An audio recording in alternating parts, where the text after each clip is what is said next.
Hi, I'm Amanda Morrall, Personal Finance Editor with Interest.co.nz, and this is another one of our double shot interviews. I'm joined today by Michelle Pope with the Public Trust of New Zealand. Hi, Michelle. Hi, Amanda. Michelle is here to talk to us about a subject that we tend to avoid. No, not taxes, death, and the importance of having a will done, because September is Wills Month, and 50% of New Zealanders do not have a will, is that right? That's right, yes. That's a pretty alarming number. So who needs to have a will? Effectively, any adult needs to have a will. It doesn't matter how many assets you have or how little, what your family circumstances are. Every adult New Zealander should have a will. So what, in your experience, is the most common reason people do not get one done? Is it because they think they don't have any money to, will to people, or? That is one reason. Another reason, I think, is that people just don't like to think about having to put pen to paper and think about what might happen when they do die. Yeah. It's not a subject that people like to think about very often.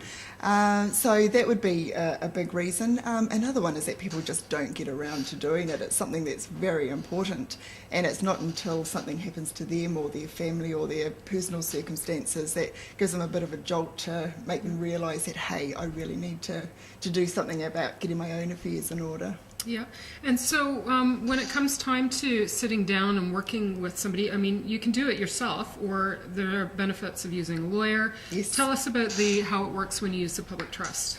Well, with public trust, the good thing about us, I suppose, is that we have over 135 years of experience and expertise behind us. Wills and estate administration is our core business, so we're very good at what we do. You can write a will on your own, and we do, come across a lot of people that do that. We recommend that you don't, while that is an avenue to go down, we recommend that you don't, because a big thing around wills is actually making sure that you get the right advice, so that the decisions that you're wanting to make and the plans that you're wanting to put in place for the future are actually going to stick when it comes time.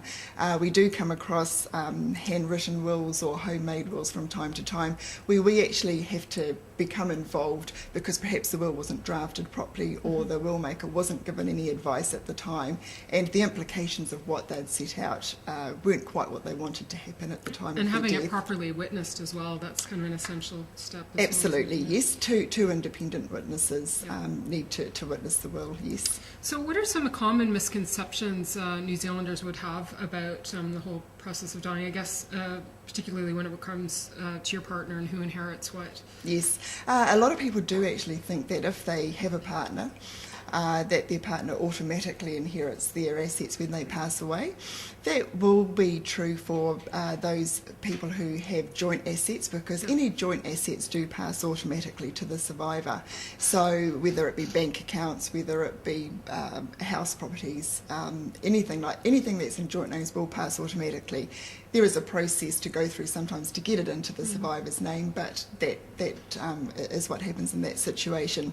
But it's important to remember that any assets that someone owns solely is their own asset and will have to pass through the terms of their will, or if they don't have one, would have to be administered under the Administration Act. So what they might have wanted to have happened when they die might not.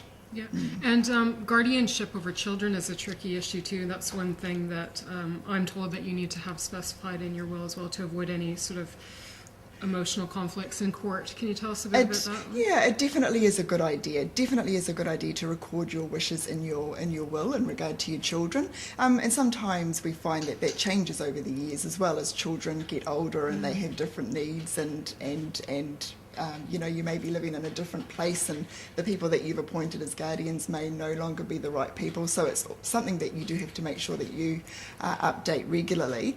But what you record in your will is basically your wishes. And it's important that you have something recorded somewhere, so that, at the time of your death, you do have some nominated people that you trust that be able to look after them, not just look after them physically, because sometimes that can be arranged in other ways, but also to make sure that their financial affairs are taken care of as well. How about the naming of the executor? Can this just be anybody, or should there be a certain amount of thought and consideration that goes into this? Definitely a lot of thought and consideration needs to go into that. We always suggest that you appoint an experienced person in that capacity, because there is a responsibility, a fair amount of legal responsibility that comes with appointing an executor. You do have to know what you're doing. So we always recommend that you appoint somebody professional, somebody that has the experience and the expertise in undertaking that role. If you do appoint someone, a trusted family member or a friend, there's no problem with that either. Mm-hmm. They just need to make sure that they understand all the bits and pieces that come with the responsibilities of that role. Mm-hmm. Occasionally, it is beginning to happen more and more often. We're actually approached by private executors who actually don't want they've been appointed in someone's will, and they don't want the responsibility of carrying out the wishes of the will maker. And these days as well, it's an even bigger job when we have more complex situations, blended families, more complex assets, things like that. The person really needs to, first of all, want, and then have the time and the expertise to be able to do the job properly. Yeah, it's a bit of a hard ask, particularly when you're grieving, so you need somebody who can hold it together. And that adds another interesting dynamic to it, absolutely. Okay, well, there's lots of important considerations that have to go into the whole will process making, so thank you very much for shedding some light on it for us, Michelle. Michelle Pope is with the Public Trust of New Zealand. I'm Amanda Morrall, Personal Finance Editor with interest.co.nz.